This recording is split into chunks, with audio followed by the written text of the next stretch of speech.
എല്ലാവർക്കും നമസ്കാരം. ഇന്ന് ഞാൻ കർത്താവോലി ഒന്ന് വറ്റിച്ചെടുക്കാനാണ്. അപ്പോൾ അതിലേക്ക് ഞാൻ ചുവന്നുള്ളി, പച്ചമുളക്, കറിവേപ്പില, ഒരു തക്കാളി, പിന്നെ ഇഞ്ചി, പച്ചമുളക്, മല്ലിപ്പൊടി, മഞ്ഞൾപ്പൊടി, മുളകും പൊടി, ഉപ്പ്, ഇത്തിരി വെളിച്ചെണ്ണ ഇതൊക്കെ ഒഴിച്ചിട്ടുണ്ട്. അതെല്ലാം ഒഴിച്ചിട്ട് നമ്മൾ ഇങ്ങനെ നല്ലോണം കൂട്ടി യോജിപ്പിക്കാം. അപ്പോൾ നമുക്ക് നല്ലൊരു മണം രുചിയൊക്കെ കിട്ടും. അപ്പോൾ തക്കാളിയൊക്കെ അതിൽ അലിഞ്ഞ് കിട്ടുമ്പോഴേ നല്ലൊരു രുചിയും മണമൊക്കെ നമുക്ക് കിട്ടും. ഇപ്പോൾ കർത്താവോലിക്ക് വില കുറഞ്ഞ സമയമാണ്. കുറച്ച് കഴിഞ്ഞാൽ നല്ല വിലയുള്ള മീനാണ്. നല്ലോണം ഇതേപോലെ കൂട്ടി യോജിപ്പിച്ച് മിക്സാക്കി എടുത്തിട്ടുണ്ട്. ഇനി നമുക്കതിലേക്ക് പുളി പിഴിഞ്ഞത് ഒഴിച്ച് കൊടുക്കാം. പുളി പിഴിഞ്ഞ വെള്ളം ഒഴിച്ച് കൊടുത്തു. ഇനി അതൊന്ന് മിക്സ് ചെയ്യാം. അപ്പോൾ നല്ലോണം ഒന്ന് മിക്സ് ചെയ്യുക. തീ കത്തിച്ച് കൊടുത്തിട്ടുണ്ട്. ഇത് നന്നായി തിളച്ച് വരുമ്പോൾ നമുക്ക് നുറുക്കി വെച്ചിരിക്കുന്ന ആവോലി കഷ്ണങ്ങൾ അതിലേക്ക് ഇട്ട് കൊടുക്കാം.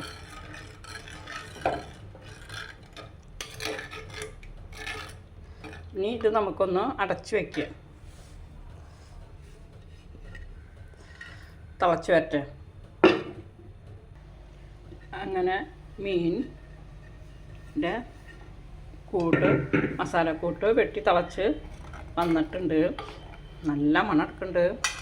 ഇനി നമുക്ക് മീൻ കഷ്ണങ്ങൾ ഓരോന്നോരോന്നായിട്ട് ഇട്ട് കൊടുക്കാം.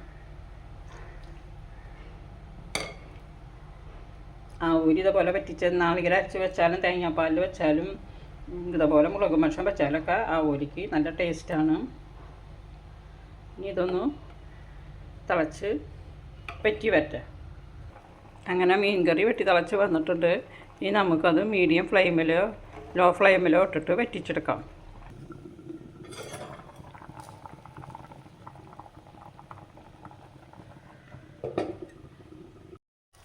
അങ്ങനെ മീൻ കറി റെഡിയായി വന്നിട്ടുണ്ട്. കുറച്ച് വെളിച്ചെണ്ണ ഒഴിച്ച് കൊടുത്തു. ഇനി ഒന്ന് ചുറ്റിച്ച് കൊടുക്കാം. ഒന്ന് ചുറ്റിച്ച് കൊടുത്തു. പിന്നെ നമ്മൾ നല്ല ടേസ്റ്റാണ്. നമ്മൾ ഉപ്പൊക്കെ കറക്റ്റാണോ എന്നൊന്ന് നോക്കി കൊടുക്കട്ടെ.